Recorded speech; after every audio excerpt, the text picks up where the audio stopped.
Let us talk about the lyric. What is a lyric?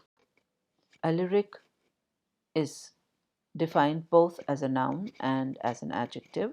As a noun, it is a lyric composition, specifically a lyric poem or the words of a song.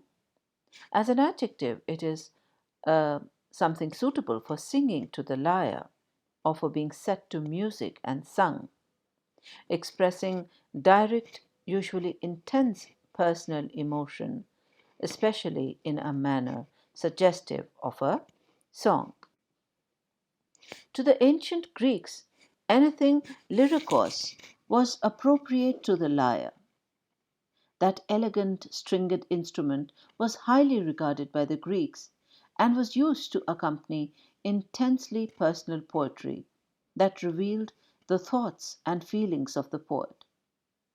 When the adjective lyric, a descendant of lyricas, was adopted into English in the 1500s, it too referred to things pertaining or adapted to the lyre. Initially, it was applied to poetic forms, such as elegies, odes, or sonnets, that expressed strong emotion, to poets who wrote such works, or to things that were meant to be sung. Over time, it was extended to anything musical or rhapsodic.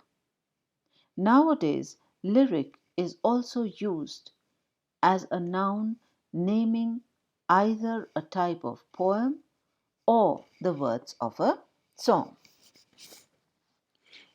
In his book A Background to the Study of English Literature, Birjati's Prasad talks about the origin of the lyric in the following words. Greek song was divided into two classes, melic or lyric song, which was sung by a single voice to the accompaniment of a lyre, and choric song, which was intended for collective singing to the accompaniment of instrumental music, supplemented probably by a dance. The first of these divisions is responsible for the lyric as we know it in English verse. True to its Greek origin, it still has the two characteristics implied in the above description. First, it is an expression of a single emotion, and second, it is a musical composition. In ancient times, he further says, music provided by the minstrel's harp or lyre formed an external accompaniment to a lyric. However unpolished the language of the song, it was made musical by the voice of the singer keeping tune with the sound of the instrument. The subject matter also was of little importance so long as the singer's voice could give it the right emotional effect. Later ages discovered the rhythmic possibilities of the words themselves, unassisted by music. The Elizabethans, in particular, were past masters of the art of investing words with the highest musical quality. Their lyrics are unrivaled for their word music or verbal melody. The vowels and consonants are so artistically arranged as to compose a music of their own, independent of the aid of a musical instrument, an art which was closely studied and developed in later times by such poets as Keats, Shelley, Tennyson, and Swinburne. Let us read a stanza from Tennyson, which has been universally praised for its word music.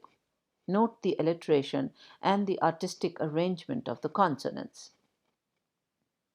O hark, O hear, how thin and clear, and thinner, clearer, farther going.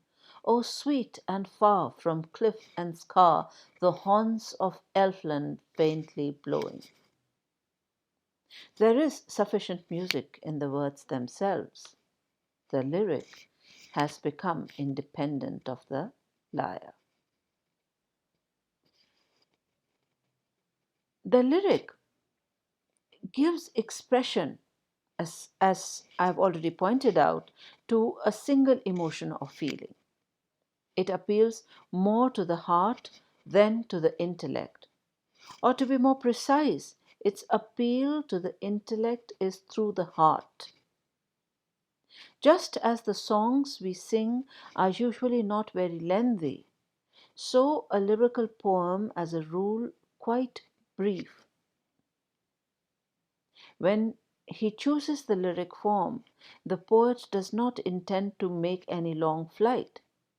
He wishes to convey his impression swiftly, memorably, and musically. Indeed, Edgar Allan Poe, the American poet who wrote several famous lyrics, declared that a long lyric was not possible.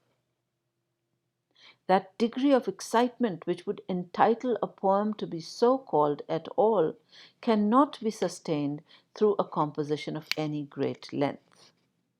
Thus, the term lyric is usually understood to cover the song, the ode, the sonnet, and such poems as, in the definition given by Palgrave in the preface to his Golden Treasury, turn on some single thought, feeling, or situation. It goes without saying, then, that the lyric is a subjective poem, for since it expresses the poet's emotions, it cannot help being intensely personal. So, a lyric is used for a song which can be sung to music. The word derives its origin from the musical instrument lyre. It is increasingly used for any fairly short poem which need not have any narrative continuity but expresses an emotion or a feeling. Lyrics are often intense and emotional. The poet may be expressing a personal memory, or musing in solitude, or recollecting some past experience. Hence, it may be autobiographical. A lyric can be an expression of happiness as well as sorrow.